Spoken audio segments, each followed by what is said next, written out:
Hey guys, Seth from Not 20 Minis here, and welcome to another entry in my Let's Paint series, where I paint various minis from various games. And what I have here today is a Space Marines Predator tank. What this will be is it's going to be my next competition piece, so we're going to paint it with, just like with the Chaos Lord, very high detail. And I'd like to try out some lighting effects on it as well. Now, the specific variant we'll be working on today is the Destructor variant right here, with its autocannon and heavy bolters. And in this tutorial, not only will I be showing you how to paint it, I'm also going to give you a few tips on building it and other minis as well. So before we start with the painting, let me go over some tips and tricks, as well as the tools you'll need to put together a mini. Now here is my materials and tools I'll be using to put together the Predator tank, as well as what I use for other models. First up is pretty essential. You'll need plastic glue. Now there are many different brands you can get for plastic glue, but my personal favorite would be the Rebel Contact Professional. This is the absolute best modeling glue that I've ever used, hands down. Now, it is a bit tricky to get a hold of, unfortunately. This one and a few other bottles that I bought in bulk, I had to import from Europe. But, honestly, I think it's well worth it. But if you don't feel like importing something, Tamiya also makes really good modeling glue. Over here are my tools. I have a lot of these, but the main ones I use are the snippers right here. Just about any small-sized snippers will do. I also have a hobby knife, which I use for kind of cleaning up the pieces, like getting rid of the sprue bits on it. The blade is really sharp, so be really careful when using it. Trust me, I've cut myself with one of these. It is not a fun experience. Tweezers are essential for handling really small bits. And of course, these aren't as important, but files are really useful as well. Like if you have a really small or stubborn sprue bit on a piece that you really need to get off, you can use one of these to sand it off. And I also have one more thing. It's green stuff. What this is it's basically sculpting epoxy. You basically combine the blue and the kind of yellow-greenish pieces together to make the green stuff. You get it wet, and you just put it on whatever gaps and crevices are on the model that shouldn't be there. I don't really use it too often, but it is pretty useful for like filling in gaps and unwanted crevices. And the best part about this stuff is you don't even have to bake it. Like it dries over time, so you don't have to put it on the model and then throw it in an oven, risking destroying a model. I've almost done that with one of my D&D models, so yeah. So these are the materials we'll be using, as well as the tools. Trying to think. Is there anything else I use?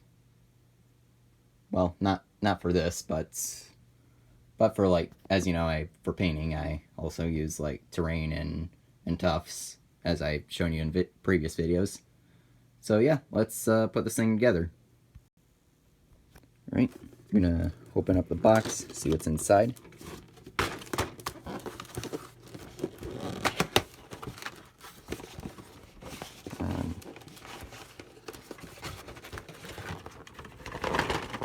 I have a challenge to do with one hand. Almost got it. Oops, there we go. Not really as graceful as I wanted, but that's okay. It's out now. So building one of these is basically just a matter of following instructions.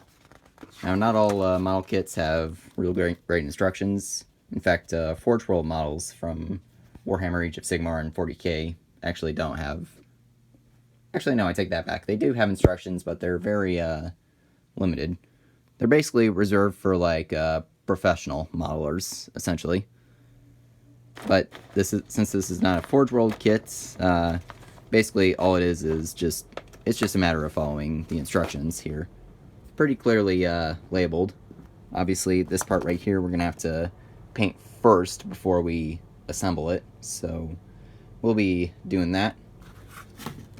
Otherwise, yeah.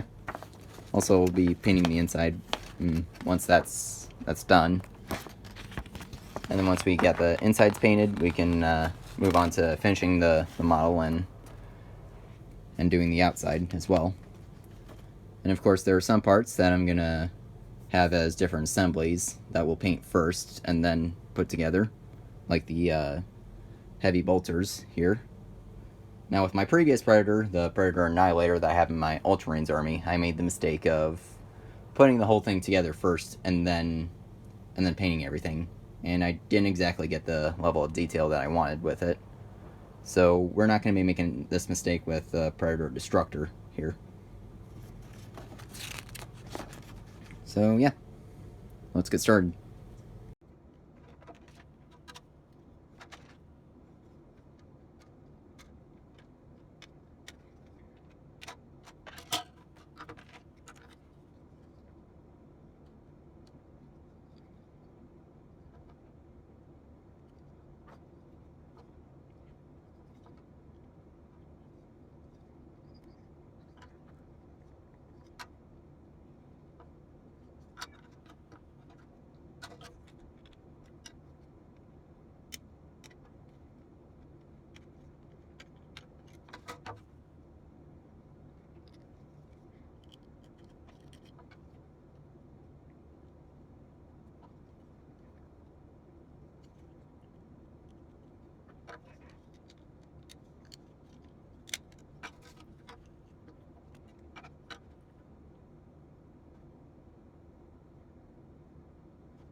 Alright, now we got the first of the sub-assemblies done.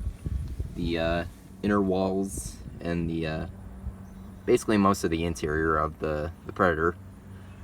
Now, since we're going to be painting all this first before we finish the outside of the model, we're going to go ahead and prime this silver. Basically, this is the what the interior of the tank looks like. So, yeah, let's get to it.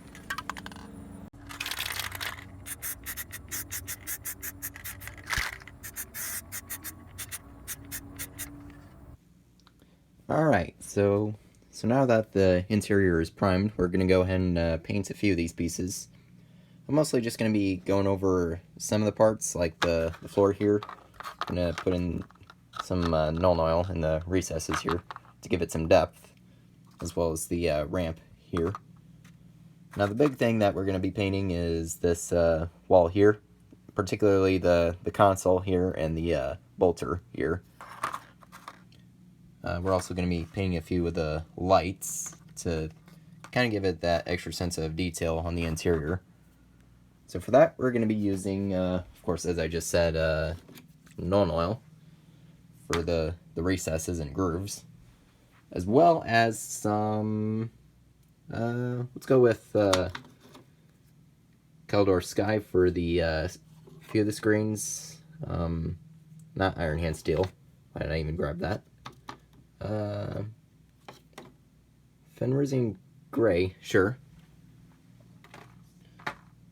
I guess, obviously, Corax White as well as some Tesseract glow to paint on top of it for the radar. And of course, gotta go with Abaddon Black for the bolter. You know, let's also throw in some Mephiston Red for the lights. And yeah, that seems like a good selection to me. Pretty basic, but nonetheless, it'll give us some of that detail.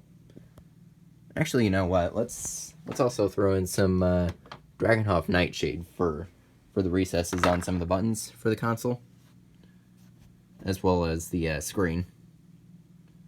And why not? Let's get some Baletan Green in there as well for the recesses of the radar. So, yeah, there we go. Let's get to it.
Alright, so we got the interior pieces painted.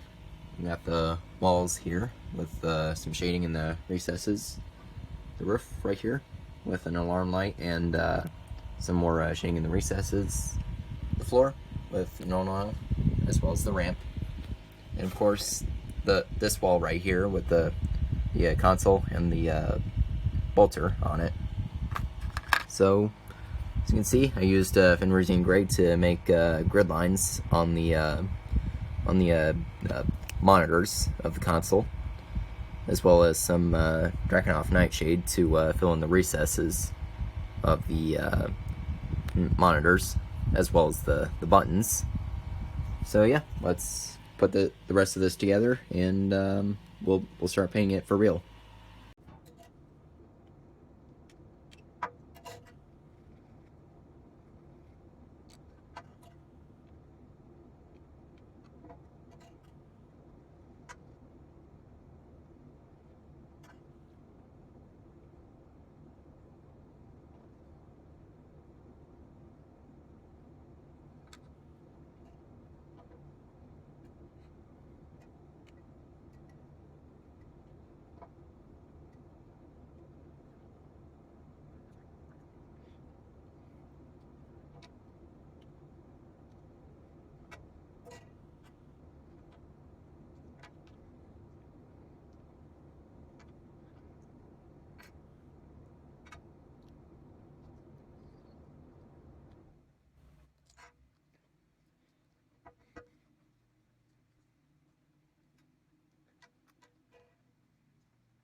Alright, so we got the model done in sub-assemblies. We have our two heavy bolters here for the sponsons. We got the turret over here with the autocannon, as well as a guy with a storm bolter on the top. And of course we got the main chassis of the Predator tank right here. And just a minor detail, we have these little, I guess they're sensors. Their main purpose is to hold the heavy bolters in place while they're on the sides, like so. Just so they don't fall off like that. So yeah, that's that's the model almost done, or almost assembled, I should say. Now for colors, of course for the heavy bolters, we'll be priming them in silver, because that's going to be the main color outside of the housing of the guns. And we'll also be giving it a white base coat. Well, the tank should be getting a white base coat, I should say. And that'll help draw out our next color a little bit. Now, after thinking about it a lot, I decided to paint it as an Imperial Fists Predator tank. So, of course, we'll be doing yellow. Now, a little bit of background. Imperial Fists are, like, to me personally, they're my favorite founding chapter of Space Marines. Like, Rogel Dorn is a badass. Well, I'll just say that. Their Primarch is amazing. One of my favorite characters in 40k. But yeah, basically, like, Imperial Fists, they're basically like Siege Masters. Like, they're really good at castling up and defending points. Also, I really like their lore. You should definitely read up on it sometime. So, enough about the lore about Imperial Fists. Trust me, if I were to do an entire lore video on them, we would be here for hours on end. And you came here to see me paint, so I'll get you a Predator to paint. So, yeah, let's get started.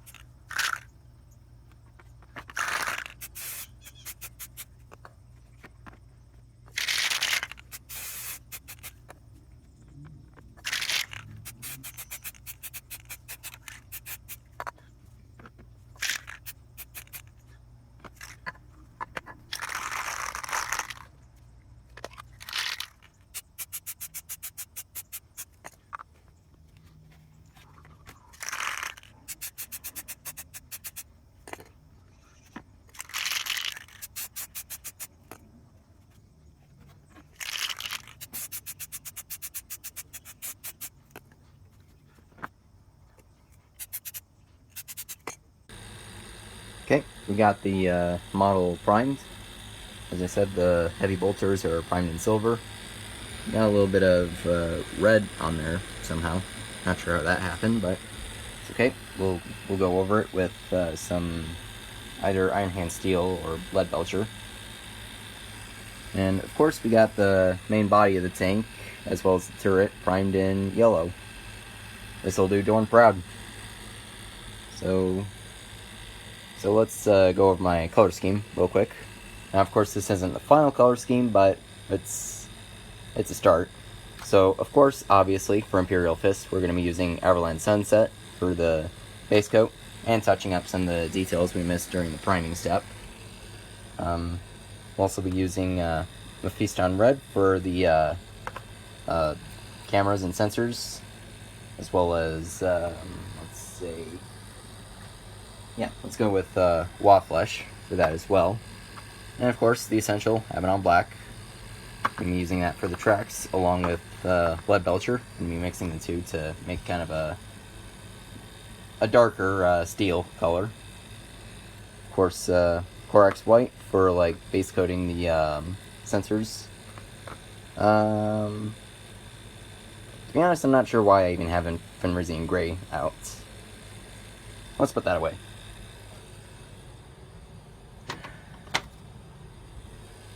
Oh, that reminds me. Of course, it's going to be a lot of shades, so of course the essential Agrax and Nuln oil, as well as some Seraphim CPF for the recesses, and some Cassandora yellow to kind of glaze the model. So, yeah, let's get to it.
Okay, so the model is 90% complete.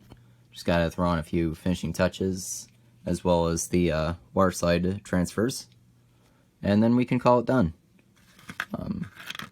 Also gonna do a bit of a muzzle burn effect on the autocannon here, and to do that we're gonna be using 3 different shades, Drakenhof Nightshade, Dirty Violet, and Seraphim Sepia, to kind of give it that burnt metal or muzzle burn effect, similar to what we have here, but to a bit of a greater extent.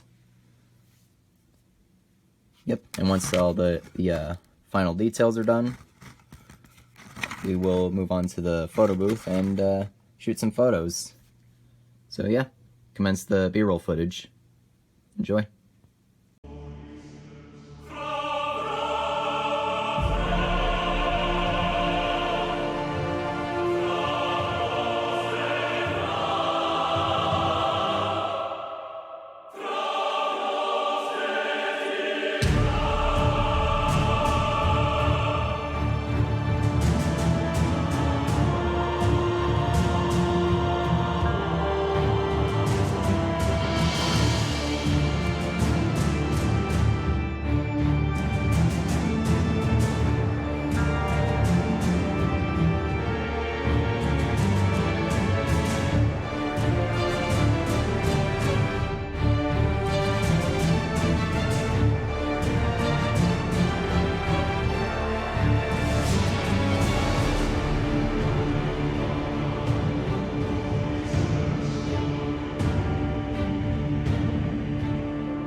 After 2 weeks of painting, filming, and modeling this thing, finally have it done.